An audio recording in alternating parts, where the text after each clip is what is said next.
الحمد لله وكفى وسلام على عباده الذين اصطفى أما بعد فأعوذ بالله من الشيطان الرجيم بسم الله الرحمن الرحيم إن الدين عند الله الإسلام صدق الله العظيم وقال الله في مقام آخر ومن يبتغ غير الإسلام دينا فلن يقبل منه وهو في الآخرة من الخاسرين صدق الله العظيم۔ 27 اگست 2021 18 محرم الحرام 1443 ہجری کا آج کا یہ جمعۃ المبارک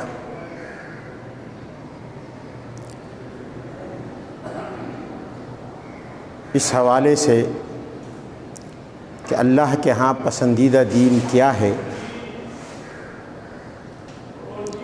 بیان کا موضوع چنا گیا ہے۔ پچھلے دنوں ہمارے پڑوس میں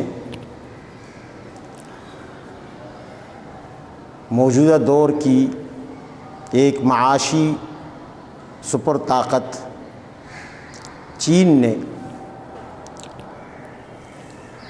اپنی حکمران جماعت پیپلز کانگریس کی 100ویں سالگرہ منائی۔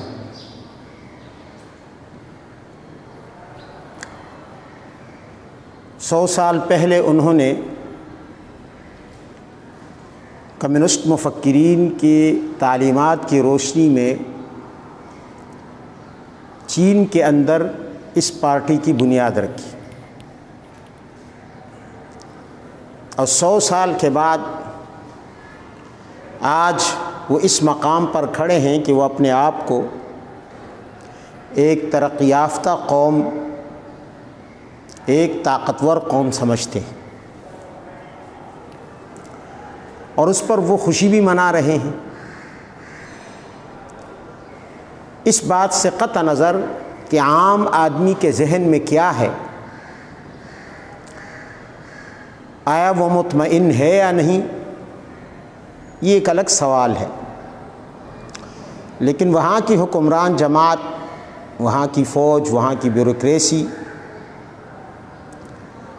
جشن منا رہی ہے اپنی اس ترقی پر۔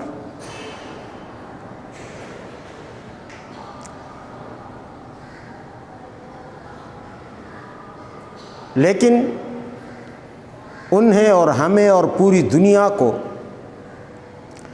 اس بات پر سوچنا چاہیے کہ آیا جو کامیابی انہوں نے حاصل کی ہے وہ حقیقی کامیابی ہے، وہ واقعی ترقی ہے، واقعی خوشحالی ہے،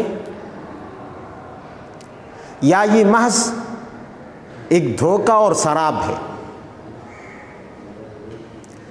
میں اس موقع پر اپنی پڑوسی ہونے کی حیثیت سے یہ پیغام ان کے سامنے بھی رکھ رہا ہوں، اور پوری دنیا کے انسانوں کے سامنے اور اپنی قوم کے سامنے، کہ جس ترقی کے لیے، جس طاقت کے لیے، جس معیشت کے لیے، جس اقتصاد اور اکانومی کے لیے 100 سال پہلے انہوں نے جس سفر کا آغاز کیا تھا، ایک جماعت بنائی، ایک پارٹی بنائی، ایک تحریک شروع کی، اس کے لیے انہوں نے لوگوں کو ترغیب دی، لالچ دی، اپنے ساتھ ملایا، اس کے لیے انہوں نے جدوجہد کی، اس میں اپنی جانیں بھی دی، دوسروں کی جانیں بھی دی، اور ایک کمیونسٹ انقلاب برپا کیا، اس لیے کہ دنیا کی ترقی انہیں مل جائے، خوشحالی انہیں مل جائے۔ اس وقت نہ وہ ترقی تھی نہ وہ خوشحالی تھی، وہ محض ایک خیال تھا، ایک سوچ تھی جس کا کوئی وجود نہیں تھا۔ پورے چین پر غربت نے ڈیرے جمائے ہوئے تھے، بہت سے لوگوں کو ان کی باتوں پر یقین بھی نہیں تھا، کہ آیا ایسا ہو سکے گا کہ ان کی جدوجہد نتیجہ دے دے گی، کمال کو پہنچ جائے گی، ترقی عطا کر دے گی؟ لیکن انہوں نے اپنے ذہنوں میں ایک سوچ بٹھا رکھی تھی کہ ضرور اگر ہم جدوجہد کریں گے، محنت کریں گے، کوشش کریں گے تو ہمیں ترقی ملے گی۔ اور آج وہی ہوا۔ یعنی 100 سال پہلے ان کی باتوں کو دیوانے کی بڑھ سمجھا جاتا تھا، اور 100 سال کے بعد ان کی باتیں حقیقت نظر آنے لگی۔ حالانکہ ان کی یہ ترقی، ان کی یہ تمام تر عیش و عشرت، ان کی یہ تمام تر طاقت، ان کی یہ تمام تر خوشحالی اور آسودگی، ان کی یہ تمام تر ٹیکنالوجی اور زندگی کی سہولتیں، یہ صرف اور صرف 70 یا 60 سال یا بہت زیادہ تیر مار لیا جائے تو 90 اور 100 سال تک کی زندگی کے لیے۔ یعنی 60 سالہ، 70 سالہ، 80، 90 سالہ زندگی کے لیے انہوں نے اتنی طویل جدوجہد کی ایک ملک کے لیے اور اس قوم کے لیے کہ وہ خوشحال اور آسودہ ہو جائے۔ لیکن ظاہر ہے بہت سے لوگوں نے اس وقت وہ خوشحالی نہیں دیکھی ابتدا میں، اور آج جو خوشحال ہیں وہ اس وقت موجود بھی نہیں تھے، لیکن اس کے باوجود وہ لگے رہے اور ایک لگن کے ساتھ انہوں نے اپنے اس وہم کو، اس خیال کو یقین کے سانچے میں ڈھال دیا۔ لیکن پھر بھی جب وہ خوشحالی کی منزل کو پہنچے تو ان میں بہت سارے بوڑھے ہو چکے تھے، بہت سارے معذور ہو چکے تھے، بہت سارے بیمار ہو چکے تھے، اور بہت سارے ایسے تھے جو دنیا ہی سے رخصت ہو گئے۔ اب وہ ترقی، وہ خوشحالی، وہ آسودگی، وہ عیش و عشرت، وہ ٹیکنالوجی مرنے کے بعد یا معذوری کے بعد یا بیماری کے بعد اور بالآخر موت کے بعد ان کے کسی کام کے نہیں۔ وہ 60-70 سال کی زندگی میں انہوں نے جو آسودگی، خوشحالی دیکھی بس وہی تھی۔ اب مرنے کے بعد ان کے لیے کیا ہے؟ میں آج انہیں دعوت فکر دے رہا ہوں کہ وہ آئیں اور اسلام کا مطالعہ کریں۔ اسلام خالق کائنات کا دین ہے، وہ بھی انسانوں کے ساتھ خوشحالی کا وعدہ کرتا ہے، وہ بھی انسانوں کے ساتھ دائمی خوشی کا وعدہ کرتا ہے، وہ بھی انسانوں کو آسودگی دینے کا وعدہ کرتا ہے کہ تم میرے دائرے میں آؤ، تمہیں ایسی زندگی ملے گی جس میں کبھی بیماری نہیں ہوگی، جس میں کبھی غم نہیں ہوگا، جس میں کبھی معذوری نہیں ہوگی، جس کا کبھی خاتمہ نہیں ہوگا، موت تک نہیں ہوگی اس میں۔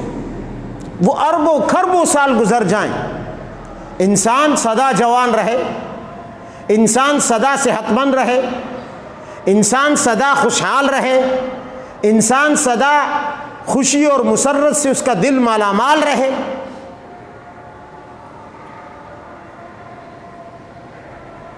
تو کیا وہ جدوجہد جو صرف 60-70 سال کی خوشحالی اور آسودگی کے لیے بہتر ہے، جو صرف 60-70 سال کی خوشی کے لیے ہے، جو صرف 60 اور 70 سالہ زندگی کو اچھا کرنے کے لیے ہے، وہ پروگرام زیادہ بہتر ہے، یا وہ پروگرام جو انسان کو ابد الآباد کے لیے خوشحال بنا دیتا ہے، جو انسان کو ابد الآباد کے لیے صحت مند بنا دیتا ہے، جو انسان کو ابد الآباد کے لیے زندہ اور جاوید بنا دیتا ہے؟ اور جیسے 100 سال پہلے ان کی پارٹی کی تاسیس کے وقت یہ تمام چیزیں خواب و خیال تھیں، بہت سے لوگ یقین نہیں کرتے تھے۔ آج اس دنیاوی زندگی میں اسلام کے ان وعدوں پر بھی بہت سے لوگ یقین نہیں کرتے، لیکن مرنے کے بعد، موت کے بعد جو مرحلہ شروع ہونا ہے اس میں انہیں معلوم ہو جائے گا کہ یہ تمام باتیں 100% حقیقت تھی جو اللہ نے اور اس کے رسول نے اپنی زبان سے جن کا وعدہ کیا تھا۔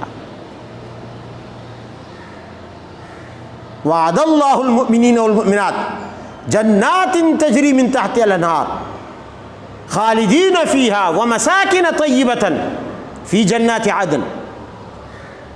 اللہ کا وعدہ ہے کہ جو اس کے پروگرام کو قبول کر لے گا، جو اس کے لیے جدوجہد کرے گا، جو اس کے لیے محنت کرے گا، جو اس کی پابندی کرے گا، وہ مرد ہو یا عورت ہو، ان کے لیے اللہ ایسی خوشحالی اور آسودگی عطا کرے گا، ایسی خوشی اور مسرتیں عطا کرے گا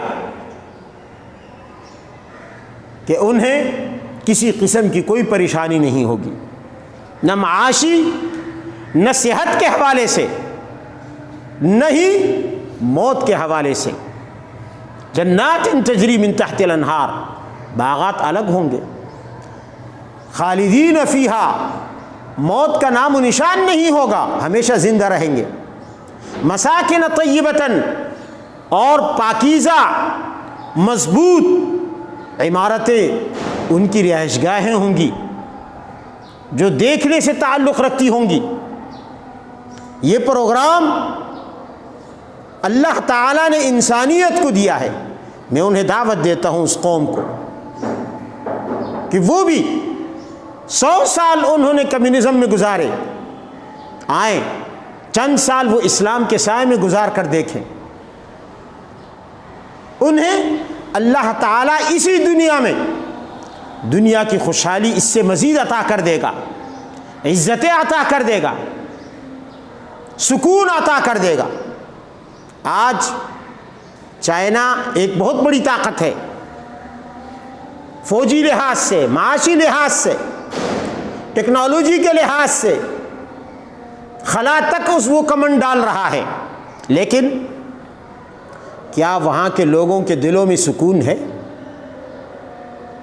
کیا انہیں چین نصیب ہے؟ کیا انہیں قلبی اطمینان نصیب ہے؟ میرا پختہ یقین ہے کہ وہ اس نعمت سے محروم ہے، اور یہی وجہ ہے کہ انہوں نے جو قوانین بنائے، ان قوانین کے نتیجے میں انہوں نے زندگی کا نظام سنوارا نہیں، درہم برہم کر دیا۔ انہوں نے قانون بنایا کہ ایک بچہ ایک خاندان، خاندان ایک ہو، بچہ بھی ایک ہو۔ نتیجہ یہ ہوا کہ آج وہاں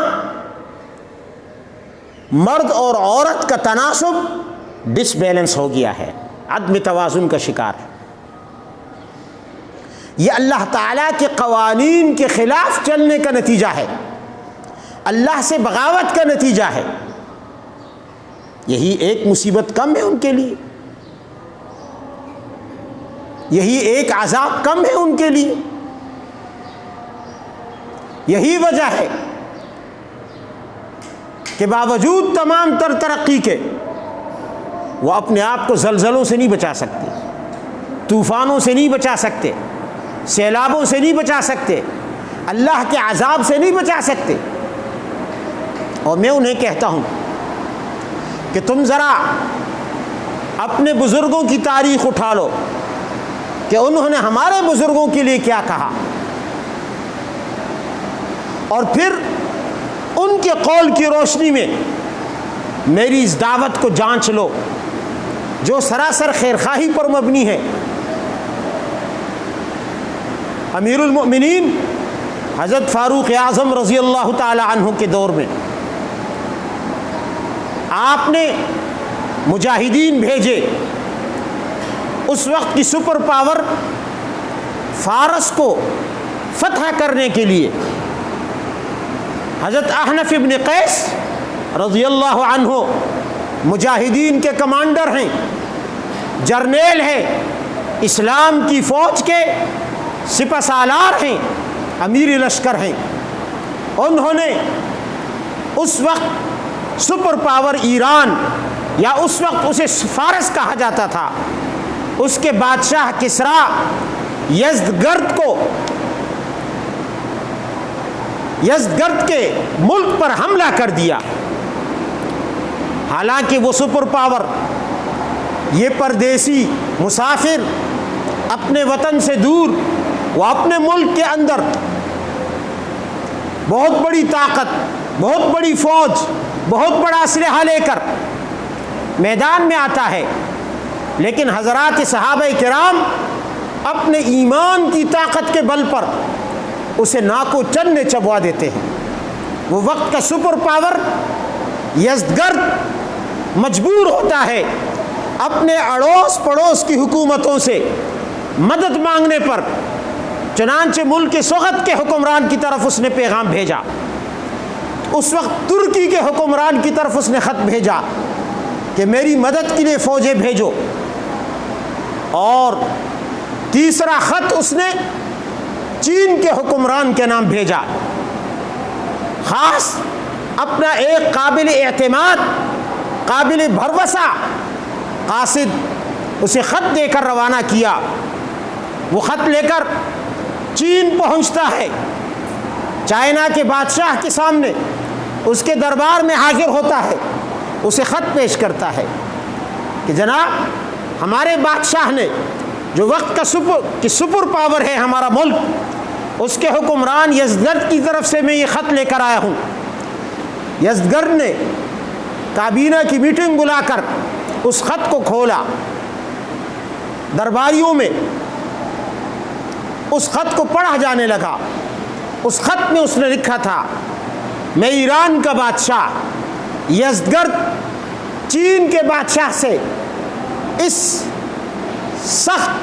ان سخت حالات میں مدد کا طلبگار ہوں، میں مدد چاہتا ہوں، لہٰذا اپنی فوج بھیج کر میری مدد کی جائے۔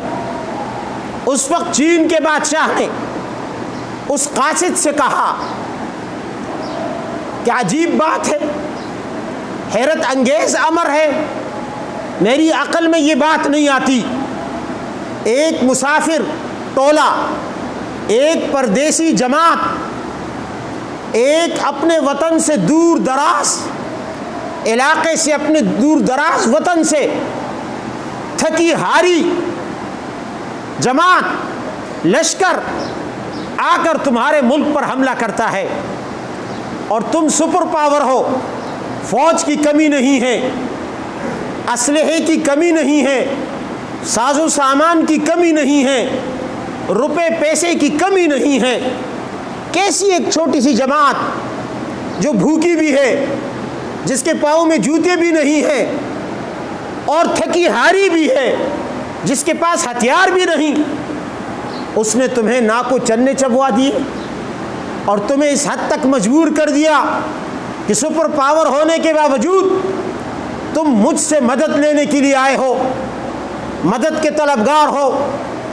بالکل بادشاہوں پر فرض ہے کہ جب ان سے مدد کی اور کمک کی درخواست کی جائے، وہ ان کی درخواست پر، دوسرے بادشاہوں کی درخواست کرنے والے بادشاہوں کی مدد پر، ان کی درخواست پر مدد کے لیے لبیک کہے، میں تیار ہوں تمہاری مدد کے لیے، لیکن پہلے میرے چند سوالوں کے جواب دو۔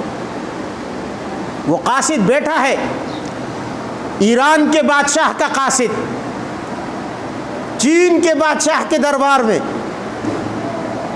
تو چین کا بادشاہ کہتا ہے کہ ضرور اس کے اندر کوئی راز ہے کہ ایک چھوٹی سی جماعت نے ایک سپر پاور کو دن میں تارے دکھا دیے، مجھے بتاؤ۔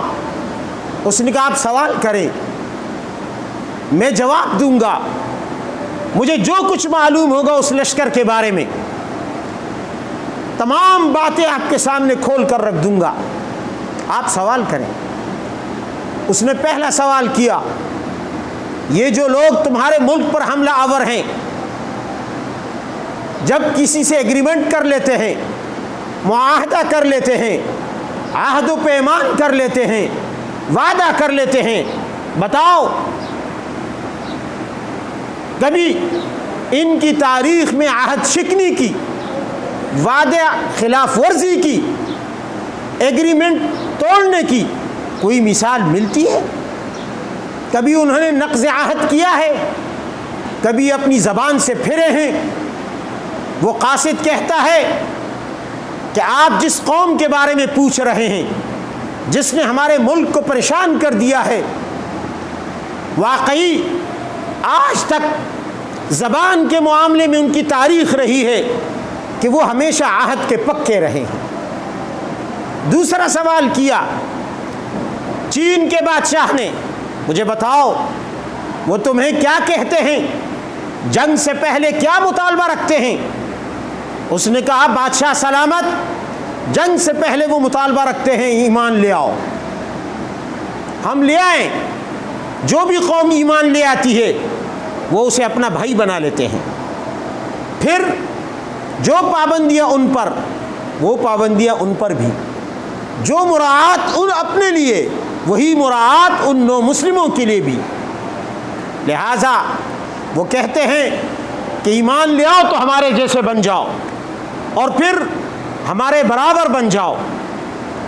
اگر کوئی قوم ایمان نہیں لاتی تو وہ دوسری پیشکش کرتے ہیں جزیہ کی، جزیہ ادا کرو، ہماری حکومت تسلیم کر لو، ہماری رعایا بن کر رہو، ہم تمہیں کچھ نہیں کہیں گے، تمہاری عزت اور ناموس کی حفاظت کریں گے، مال و جان کی حفاظت کریں گے۔ اور اگر کوئی قوم ان کی دوسری پیشکش بھی قبول نہیں کرتی تو پھر وہ جنگ کے میدان میں اترتے ہیں اور دشمنوں کے دانت کھٹے کر دیتے ہیں۔ یہ سوال کیا، اس کا یہ جواب اس نے دیا۔ تیسرا سوال اس نے کیا چائنا کے بادشاہ نے، کنگ آف چائنا نے، مجھے یہ بتاؤ ان کا لباس کیسا ہے؟ اس نے کہا کوئی سوٹ نہیں ہے، کوئی بوٹ نہیں ہے، کوئی ٹائی نہیں ہے، کوئی ٹائی نہیں، کوئی پینٹ اور پتلون نہیں، پھٹے پرانے کپڑے ہیں، پیون لگے ہوئے، کئی جگہ ٹکڑے لگے ہوئے، کہیں سے لباس پھٹا ہے، کہیں سے قمیص پھٹی ہے، کہیں سے شلوار پھٹی ہے، کہیں انہوں نے سی دی ہے، کہیں ویسی رہنے دی ہے۔ کوئی ان میں لباس کے حوالے سے کسی کا بھی، امیر سے لے کر عام مجاہد تک، کسی کا لباس شاہانہ نہیں ہے۔ امیر کا لباس بھی پھٹا ہے اور ایک عام مجاہد کا لباس بھی پھٹا ہے، پرانا ہے، سلا ہوا نہیں۔ اس نے کہا مجھے ان کے سواریوں کے بارے میں بتاؤ۔ کہا ان کی سواریاں عربی گھوڑے ہیں، اصلی اور نسلی گھوڑے ہیں۔ کہنے لگا بہترین قلعے ہیں۔ اور اس نے کہا اونٹ ہیں جو ہر طرح کا سامان لے جا سکتے ہیں، بار برداری کے لیے کام آتے ہیں۔ کہا لمبی گردن والے جانوروں کا یہی حال ہوتا ہے کہ وہ اپنے سوار کے لیے بہترین سواری ثابت ہوتے ہیں۔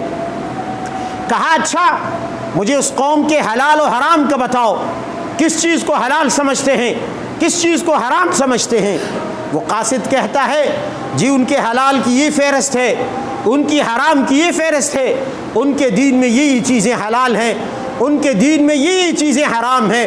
چین کے بادشاہ نے کہا اچھا تو کیا کبھی وہ حلال کو حرام کر دیتے ہیں اور حرام کو حلال کر دیتے ہیں، یا جو ان کے پیغمبر نے کہا اس کے پابند رہتے ہیں؟ اس کے پابند رہتے ہیں۔ اس نے کہا نہیں، مجال حرام تو حرام، کوئی شبہ والی چیز بھی ہو اس کے قریب بھی نہیں جاتے، حلال و حرام کی پابندی کرتے ہیں۔